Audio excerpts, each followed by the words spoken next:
वंचित को वरीयता। आपने देखा होगा कि सरकार ने जो कदम बढ़ाए, केंद्र में 10 वर्ष में 25 करोड़ लोग गरीबी रेखा से उभरे और प्रदेश में पिछले 8 वर्ष में किए गए प्रयास से 6 करोड़ लोगों को गरीबी रेखा से ऊपर उठने में मदद मिली है। बजट में हम लोगों ने अंत्योदय से एक उन्नत अर्थव्यवस्था के रूप में ईज ऑफ लिविंग से ईज ऑफ डूइंग बिजनेस तक, कृषि से लेकर के गरीब कल्याण तक, आस्था से आजीविका तक, शिक्षा से स्वावलंबन तक, संस्कृति से समृद्धि तक और महिला सशक्तिकरण के संकल्प को हम लोगों ने सम्मिलित करते हुए एक विकसित उत्तर प्रदेश की आधारशिला इसके माध्यम से हम लोग रखेंगे। यह हम लोगों ने इस बजट में इस थीम के साथ काम करना प्रारंभ किया है और इस आधार पर लगभग इस बार का जो हमारा बजट है, जो यहाँ पे माननीय सदस्यों ने अपने भाषण में यहाँ पे कहा होगा कि 8,08,736 करोड़ रुपए की का यह बजट हम लोगों ने उत्तर प्रदेश की जनता जनार्दन को समर्पित किया है। इसमें अगर आप देखेंगे 16-17 की तुलना में यह लगभग 2.5 गुना बढ़ा है और 24-25 की तुलना में लगभग 10% अधिक है। बढ़ा हुआ बजट का आकार ये केवल एक व्यय नहीं है, बल्कि अंतिम पायदान पर विकास की पहुंच, उत्तर प्रदेश का इंफ्रास्ट्रक्चर डेवलपमेंट, आम जन के जीवन स्तर को ऊपर उठाने और प्रति व्यक्ति आय को बढ़ाने के साथ साथ आर्थिक विकास को तेज करने की एक ईमानदार प्रतिबद्धता को दोहराने का कार्य कर रहा है और सरकार ने उन्हीं भावों के साथ इस बजट को प्रस्तुत किया है, जिसमें बहुत सारी चीजें हम लोगों ने इसके माध्यम से दी है। जिसमें सबसे महत्वपूर्ण बात है कि 2,25,000 करोड़ रुपए से अधिक की राशि केवल कैपिटल एक्सपेंडिचर के लिए, यानी कैपिटल एक्सपेंडिचर का मतलब बुनियादी ढांचागत विकास के लिए। ये विकास की गति को तीव्र करता है, अर्थव्यवस्था को सुदृढ़ करता है और रोजगार के अनेक अवसर का सृजन करता है और यह एक बड़ी राशि उत्तर प्रदेश के बजट में हम लोग प्रस्तुत करते आए हैं। अगर 16-17 की तुलना में हम देखेंगे तो प्रति व्यक्ति आय को हमें दोगुने से अधिक करने में सफलता प्राप्त हुई है। महोदय, आज उत्तर प्रदेश हर दिशा में आगे बढ़ा है और मुझे बताते हुए प्रसन्नता है कि हमारे समाजवादी पार्टी के मित्रों को इस बात के लिए परेशानी होती है कि आप बजट का दायरा क्यों बढ़ा रहे हैं।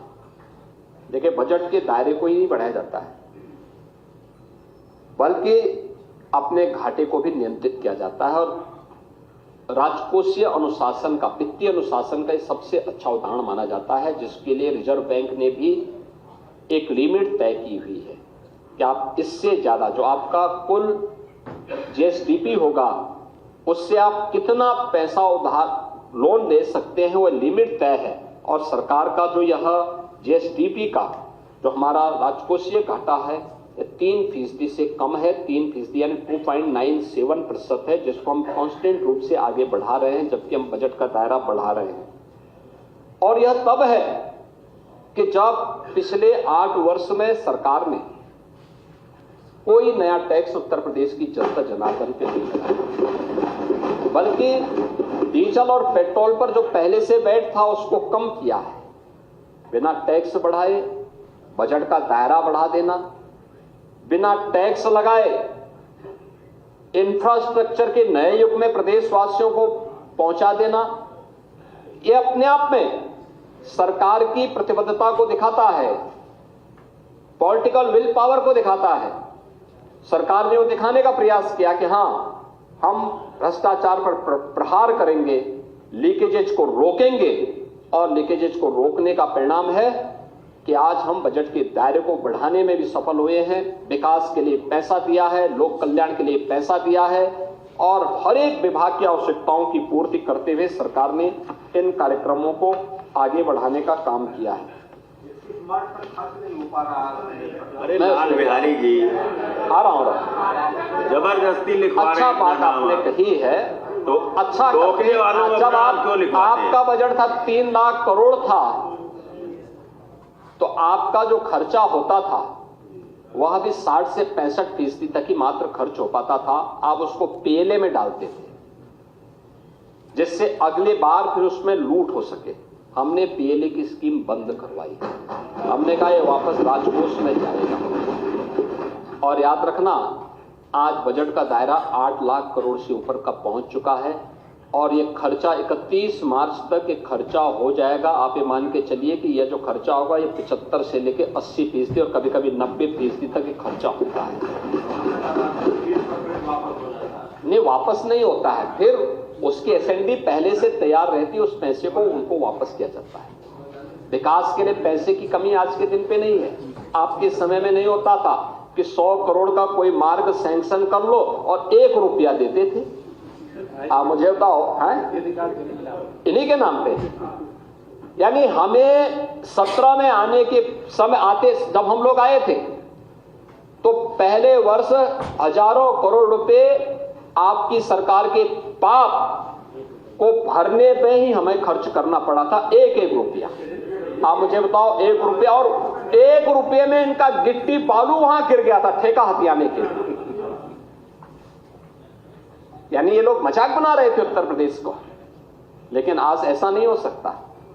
पिछले 8 वर्ष में जो ट्रांसपेरेंसी लेके आए हैं, हाँ, कार्य में औपचारिकताओं को पूर्ण करने में समय लगेगा, लेकिन कार्य पूरा होगा। कार्य पूरा होने की गारंटी है, उस पूरा होने की गारंटी के साथ आज काम हो रहा है।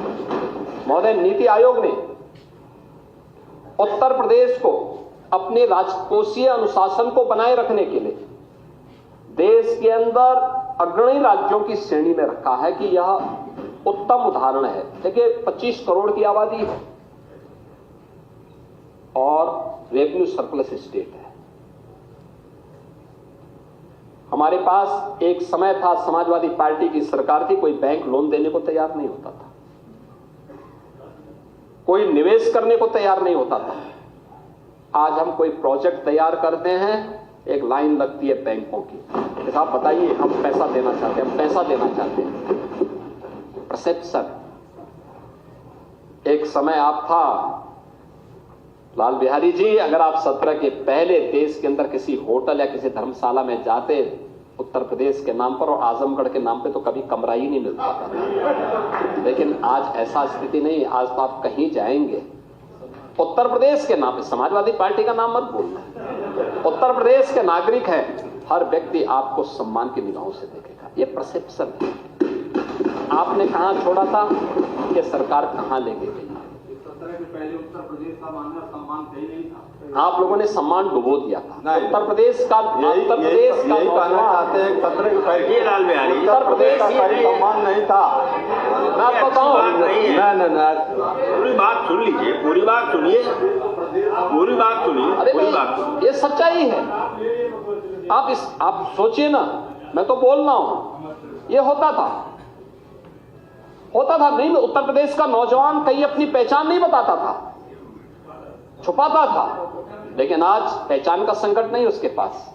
आज जाता है, लोग उत्तर प्रदेश के नाम से उसका सम्मान करते हैं और बोलते हैं अच्छा उत्तर प्रदेश से।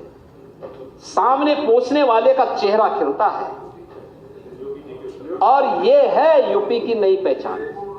और इसलिए आप सबसे मैं कहना चाहूंगा कि आपको थोड़ा इन सब पर आत्ममंथन करना चाहिए, कभी एकांत में समय मिले, क्योंकि वैसे भी आप लोगों का कोई काम तो है नहीं, सदन के दौरान थोड़ा बोलने का मौका मिलेगा, वैसे कोई काम मिलेगा नहीं, तो थोड़ा एकांत में बैठेंगे तो मानसिक रूप से भी शांति मिलेगी और थोड़ा पिछले कार्यों के लिए पश्चाताप करके उत्तर प्रदेश की जनता से एक बार माफी मांग लेते। अपने किए आप नहीं थे, लेकिन जो थे उन लोगों से बोलिए और वे लोग बोले इस चीज को, तो कम से कम लोगों को ये चीज लगेगा कि वास्तव में गलती का एक पश्चाताप कर रहे हैं। अमेरिका जो है, अरे लाल बिहारी वहां से बांध करके भेज रहा है।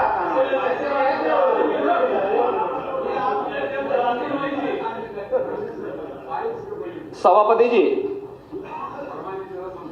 इसके साथ साथ इन्होंने नीति आयोग ने यह भी कहा है कि 18-19 से 22-23 की अवधि में प्रदेश का जो फिस्कल हेल्थ इंडेक्स था वह 8.9 अंकों के साथ आगे बढ़ा है और प्रदेश में 18 से 23 की अवधि में जो हमारा कैपिटल एक्सपेंडिचर है वह भी 14.8% से 19.3% के मध्य रहा है, यानी एक बहुत बेहतर स्थिति में उत्तर प्रदेश तेजी के साथ आगे बढ़ा है। रिजर्व बैंक ऑफ इंडिया ने भी इस बारे में कहा है, जो उनकी 24-25 की रिपोर्ट आई है उसमें उन्होंने कहा है कि देश के सभी राज्यों की स्वयं के कर की प्राप्ति में उत्तर प्रदेश का अंश 22-23, 23-24 और 24-25 में जो 9.9%, 10.5% और 11.6% रहा है, यानी जो बेहतरीन लगातार बढ़ोतरी की जरूरत है। उन्होंने ये भी कहा है कि उक्त वर्षों में सभी राज्यों में राजस्व प्राप्ति के सापेक्ष ब्याज पर व्यय, यानी जो सरकारों ने कर्ज लिया होता है उस कर्ज पर सरकार जो व्यय कर रही है वह अन्य राज्यों में है 12.6%, 12.3% और 12.1%, जबकि यूपी का है 10.3%, 9.4%, 8.9%, यानी हम लगातार नीचे जा रहे हैं क्योंकि हम कर्जा कम ले रहे हैं, हमारे पास रेवेन्यू है, हम अपने पैसे का उपयोग बेहतर तरीके से यूपी के विकास के लिए करते हैं। ये कुछ आंकड़े हैं जो आप लोगों की आंखों को खोलने वाला होना चाहिए और इसके साथ ही जो उत्तर प्रदेश की जीएसडीपी है, आपके समय में, मैं आपके समय की बात नहीं कर रहा हूं, 1950 से लेकर के 2017 तक ये पहुंच पाई थी मात्र 12.75 लाख करोड़ तक, 12.75 लाख करोड़,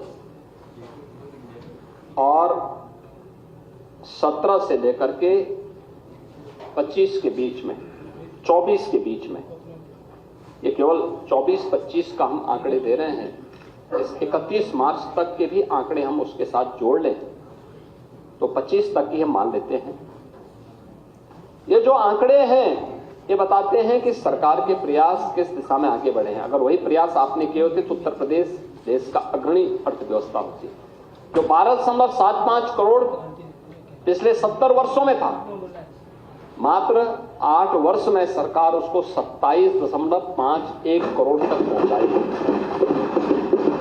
और हम लोग इस बात को मानते हैं कि 25 इस वित्तीय वर्ष, यानी जो 25 से हमारा 1 अप्रैल से 25-26 का वित्तीय वर्ष प्रारंभ होगा, इसके अंत में हम इसको लगभग 32 लाख करोड़ तक पहुंचाने के लक्ष्य के साथ काम कर रहे हैं। विदेशी कर्ज यहाँ नहीं होगा। आपके आंकड़े पता नहीं कहाँ के आंकड़े हैं। लाल बिहारी जी बढ़ा है पर आप जब से देश स्वतंत्र हुआ यूपी का 55 लाख करोड़ रुपया था और जब से भारतीय जनता पार्टी की सरकार आई से 9 साल में 147 लाख करोड़ रुपया विदेशी कर्ज भारत के विकास को देखिए, सुनने का अभ्यास डालिए, सत्य सुनने का अभ्यास डालिए। लाल बिहारी जी, सत्य सुनिए, सत्य कड़वा होता है। अगर आपने यहाँ पे हमारे दयाशंकर मिश्रा दयालु जी के भाषण को थोड़ा सुना होता, उन्होंने बहुत अच्छा भाषण दिया लेकिन बहुत संक्षेप में दिया। उन्होंने एक बात कही, जो ब्रिटेन हम पर शासन किया था 200 सालों तक, भारत ने अपनी आजादी के अमृत महोत्सव वर्ष में उस ब्रिटेन को पछाड़ करके जो दुनिया की 5वीं बड़ी अर्थव्यवस्था बना, ये प्रधानमंत्री मोदी जी के नेतृत्व में बना है। भारत की अर्थव्यवस्था का दायरा बढ़ेगा तो यहां पर पूंजीगत निवेश के लिए और वेलफेयर की स्कीम के लिए कर्ज का दायरा भी उसमें बढ़ेगा, लेकिन यह सरकार के उसमें है। और आपने इसकी चर्चा तो की, आपने यूएस की चर्चा नहीं की, इंग्लैंड की चर्चा नहीं की, जिस इंग्लैंड में आपके नेता निवेश करते हैं अपना, आप थोड़ा वहां की भी चर्चा कर लो ना। आप जापान की चर्चा करिए, इनके पास कितना इन लोगों ने कर्जा लिया है। अगर उनके सामने आप भारत का देखेंगे तो ये बहुत कम है, बहुत कम है। और भारत का जो भी है वो अपने नियंत्रण में है। और भारत को आज जिस दिशा में प्रधानमंत्री मोदी जी लेके गए हैं, 27 में भारत दुनिया की तीसरी बड़ी अर्थव्यवस्था भी बनेगी। इसके लिए जो रिफॉर्म, परफॉर्म और ट्रांसफॉर्म की नई संस्कृति को प्रधानमंत्री मोदी जी ने दिया है, ये उसी का परिणाम है। आप लोगों की समझ और बुद्धि से थोड़ा ऊपर का विषय है, आप लोगों को थोड़ा उसके बारे में सोचना चाहिए। लेकिन मैं इस बात को कह सकता हूं कि 2023-24 में अगर आप देखेंगे, देश की जीडीपी 9.6% की दर से बढ़ा है और उत्तर प्रदेश की 11.6% की दर से आगे बढ़ा। यानी जो कदम हमने प्रधानमंत्री मोदी जी के मार्गदर्शन में उत्तर प्रदेश के अंदर उठाए हैं, इसके परिणाम बेहतरीन तरीके से हुए हैं। डिजिटल मैकेनिज्म जो यूपी के अंदर लागू हुआ है, उसका परिणाम शासन की कार्य पद्धति में एक ट्रांसपेरेंसी के रूप में भी सामने देखने को मिला है। और आज मुझे बता, जो मैंने कहा ना कि उत्तर प्रदेश ने कोई नया टैक्स नहीं लगाया। आपने महाकुंभ के दौरान, आप लोगों को खैर फुर्सत कहां ये सब सुनने की, जो बाहर के लोग आते थे और उत्तर प्रदेश के अंदर डीजल या पेट्रोल लेते थे तो उनके राज्य की तुलना में सस्ता होता था। तमिलनाडु की तुलना में, कर्नाटक की तुलना में या पंजाब की तुलना में सस्ता होता था। तो वे लोग आकर के यहां कहते, साहब देखिए यूपी में तो डीजल पेट्रोल भी सस्ता है। यानी आप लोग वहां जनता का शोषण वहां भी आपके मित्रगण कर रहे हैं।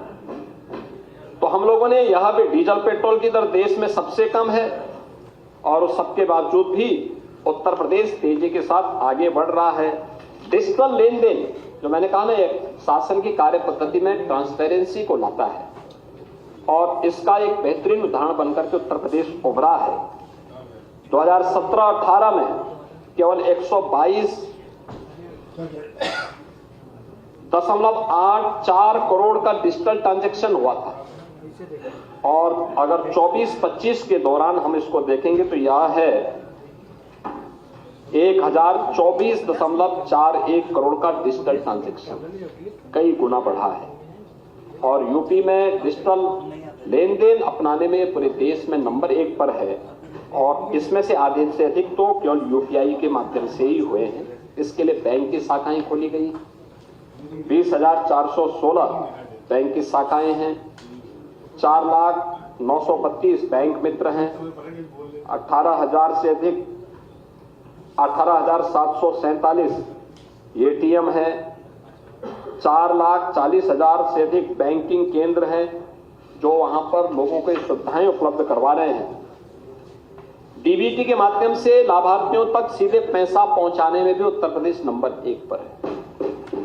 अगर हम 11 विभागों के 207 योजनाओं की धनराशि को देखेंगे तो इसमें से 113 केंद्रीय योजनाएं और 94 राज्य सेक्टर से जुड़ी हुई योजनाएं हैं, जिसके माध्यम से 9 करोड़ यानी 24-25 में 9 करोड़ 8 लाख से अधिक लोगों को 1,11,637 करोड़ रुपए का भुगतान सीधे उनके अकाउंट में गया है। ये योजनाओं की बात कर रहा हूं मैं, एग्रीकल्चर और अन्य सेक्टर की बात नहीं किया। इस दौरान उत्तर प्रदेश ने एफडीआई को भी, ये फॉरेन डायरेक्ट इन्वेस्टमेंट को भी यहां आमंत्रित करने में सफलता प्राप्त की है और जिसमें अप्रैल 2000 से लेकर के 2017 तक कुल 3,303 करोड़ रुपए का एफडीआई यूपी के अंदर आया था और 17 से 24 के बीच में यह आया है 14,008 करोड़ रुपए से अधिक का। यानी आपसे कई गुना, जो आप 17 वर्ष में नहीं कर पाए वह काम उससे कई गुना यहाँ पे इन्वेस्टमेंट उत्तर प्रदेश इन 8 वर्ष में लाने में सफल हुआ है। बैंकिंग तंत्र की जो मैं बात कर रहा था, अर्थव्यवस्था को एक नई गति देता है, उसकी रीढ़ के रूप में काम करता है। निवेश और ऋण देने में इसकी एक बड़ी भूमिका होती है, उसमें एक स्पीड देता है। और उत्तर प्रदेश के बैंक में 16-17 तक पैसा जमा होता था मात्र 12,75,000 करोड़ का। और 24-25 में यही राशि बढ़ करके गई है 29,66,000 करोड़ रुपए आज जमा पिछले सत्र में जमा हुआ है उत्तर प्रदेश के बैंकों में। सीडी रेशो जो छोटे छोटे यानी बैंकों के द्वारा लोन उपलब्ध कराया जाता है, एक क्रेडिट डेबिट का जो रेशियो यूपी के अंदर है, जितना पैसा हम जमा करते थे कितना प्रतिशत होता था, यहाँ पे लोन दिया जा रहा है या मात्र 43-44% 2017 तक था, आज ये बढ़कर के 61% हुआ है। ये दिखाता है कि उत्तर प्रदेश एक अच्छी दिशा में आगे बढ़ा है, कदम आगे बढ़ाए हैं सरकार ने, और सरकार की सभी चीजें दिखती हैं। आरबीआई का बुलेटिन कहता है कि बैंक और वित्तीय संस्थाओं में प्रोजेक्ट फाइनेंसिंग के लिए फंड्स आकर्षित करने में 16.2% हिस्सेदारी के साथ उत्तर प्रदेश देश में शीर्ष स्थान पर है। यानी उत्तर प्रदेश ने सर्वाधिक इन्वेस्टमेंट के कार्यक्रमों के लिए बैंकों से लोन आकर्षित करने में उत्तर प्रदेश देश के अंदर नंबर 1 पर है। प्रधानमंत्री जनधन योजना में उत्तर प्रदेश देश में नंबर 1 पर, प्रधानमंत्री सुरक्षा बीमा योजना में उत्तर प्रदेश नंबर 1 पर, अटल पेंशन योजना में देश में प्रथम नंबर 1 पर, प्रधानमंत्री जीवन ज्योति बीमा योजना में उत्तर प्रदेश द्वितीय नंबर पर, पीएम स्वनिधि योजना में सर्वाधिक स्ट्रीट वेंडर को लोन दिलाने में उत्तर प्रदेश नंबर 1 पर, और आयकर रिटर्न भरने वालों की संख्या भी प्रदेश के अंदर बढ़ी है। आज के दिन पर पूरे देश के अंदर 7,40,00,000 लोग आयकर रिटर्न भरते हैं और उत्तर प्रदेश में 71,65,000 लोग आज के दिन पर इनकम टैक्स उपलब्ध करते हैं, अपना आईटीआर जमा करते हैं।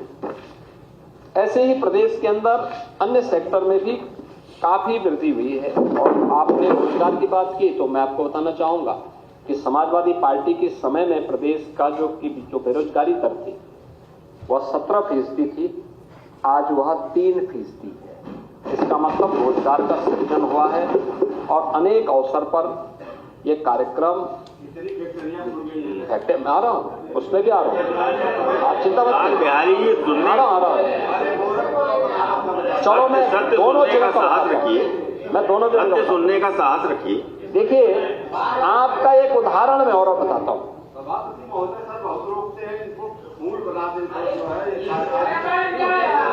ये फुली है, वह कुर्सी फुल ही है, फूल नहीं। बैठिए लाल बिहारी। फूल नहीं, फूल कोई शब्द, फूल तो गुलदस्ता में खड़ता है, कार्यकारी नहीं।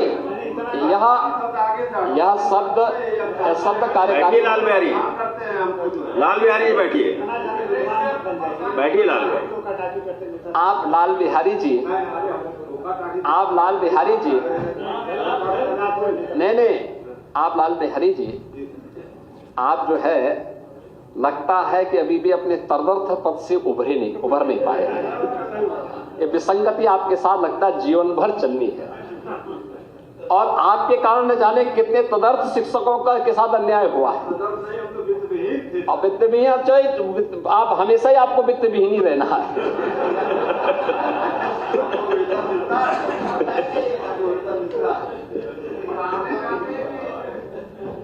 लेकिन बेरोजगारी की दर आपके समय में क्या थी, क्यों थी बेरोजगारी? यूपी जैसे पोटेंशियल स्टेट में, जिस राज्य में अनंत संभावनाएं थी, देश की सबसे अच्छी कृषि भूमि हमारे पास, सबसे अधिक एमएसएमई हमारे पास, सबसे अच्छा जल संसाधन हमारे पास, सबसे अधिक रेल नेटवर्क हमारे पास, और सबसे बड़ी आबादी हमारे पास, और सबसे अच्छी यूथ पावर हमारे पास थी। उस प्रदेश को आप कहां पहुंचाती? कृषि आत्महत्या किसान करता था, युवा पलायन करता था, कानून व्यवस्था की बदहाल स्थिति, और बदहाल स्थिति किस कदर थी, हर दूसरे तीसरे दिन दंगे होते थे। तो यहां पे कोई निवेश करके अपनी सुरक्षा को, अपनी पूंजी व्यक्ति सुरक्षित दे, तो पूंजी कैसे सुरक्षित होती, कैसे कोई निवेश करता है? नहीं कोई आता, और कोई नहीं आता था। और इसीलिए आपके समय में क्या क्या गुल खिलाए जाते थे। कारनामे देखो ना, आप लोग तो अपने कारनामों से परेशान हैं कि समाजवादी पार्टी की सरकार में बेरोजगारी भत्ते को देने के लिए 20 करोड़ रुपया बेरोजगारी भत्ता बांटने के लिए 15 करोड़ रुपए समारोह में खर्च कर डाले। ये इनके कारनामे थे। अब आप उसकी बात कर रहे हैं। अब मैं आ रहा हूं औद्योगिक निवेश के बारे में। आप ध्यान से सुनिए। देखिए, उत्तर प्रदेश के अंदर औद्योगिक निवेश की रीढ़ बनती है कनेक्टिविटी की। उत्तर प्रदेश एक ऐसा राज्य है जिसमें जल में भी, थल में भी और नभ में भी बेहतर कनेक्टिविटी उत्तर प्रदेश में हुई है इस डबल इंजन सरकार में। उत्तर प्रदेश जाना जाता था लैंडलॉक्ड स्टेट। लैंडलॉक्ड स्टेट का मतलब यहां से एक्सपोर्ट की संभावना कम है, यह माना जाता था। हम आभारी हैं प्रधानमंत्री मोदी जी के, जिन्होंने हल्दिया से वाराणसी के बीच में वाटरवे नंबर 1 यूपी के अंदर प्रारंभ किया है और ये चालू हो गया है। आज हम लैंडलॉक्ड स्टेट से उबर चुके हैं। हमारी पूर्वी बंदरगाह के लिए बेहतर कनेक्टिविटी इसके माध्यम से प्राप्त हो चुकी है। Eastern and western freight corridor, इसका जंक्शन भी यूपी में है और यूपी के ईस्टर्न जो फ्रेट कॉरिडोर, यह सर्वाधिक यूपी के अंदर जा रहा है। 56% भाग इसका यूपी के अंदर है। ये माल यातायात को तीव्र गति से पहुंचाने में यह कॉरिडोर काम कर रहा है। ये भी डबल इंजन की भारतीय जनता पार्टी की, मोदी जी के नेतृत्व की सरकार बनाई है। वेस्टर्न फ्रेट कॉरिडोर जो मुंबई बंदरगाह की पहुंच को और आसान बनाता है, उसका भी एक बड़ा भाग यूपी से होके जाता है। ये भी मोदी जी की देन है। यूपी के अंदर एक्सप्रेसवे, देश गंगा एक्सप्रेसवे बनने के बाद यह 55% एक्सप्रेसवे देश का यूपी के पास होगा। रेलवे का सबसे बड़ा नेटवर्क यूपी के पास है। सबसे अधिक मेट्रो सिटी यूपी के पास। देश की पहली रैपिड रेल यूपी के पास। 12 लेन का एक्सप्रेसवे दिल्ली मेरठ के बीच यूपी के पास। ये सभी डबल इंजन सरकार की ताकत है और इसीलिए औद्योगिक निवेश की व्यवस्था को और बेहतर बनाने के लिए हमने इनलैंड वाटरवे अथॉरिटी का गठन किया है, जो बलिया से अयोध्या के बीच और काशी से प्रयागराज के बीच भी वाटरवे की संभावनाओं को तीव्र गति से आगे बढ़ा सके। इसके साथ ही हमने कुछ नए एक्सप्रेसवे की घोषणा और उसके लिए धनराशि की व्यवस्था भी की है इस बजट में। गंगा एक्सप्रेसवे को आगरा लखनऊ एक्सप्रेसवे के साथ जोड़ने के लिए फर्रुखाबाद होते हुए इसको जोड़ने के लिए एक एक्सप्रेसवे के लिए धनराशि दी है। न्यूज नेशन अब व्हाट्सएप पर खबरों की ताजा अपडेट के लिए न्यूज नेशन के इस QR कोड को स्कैन करें।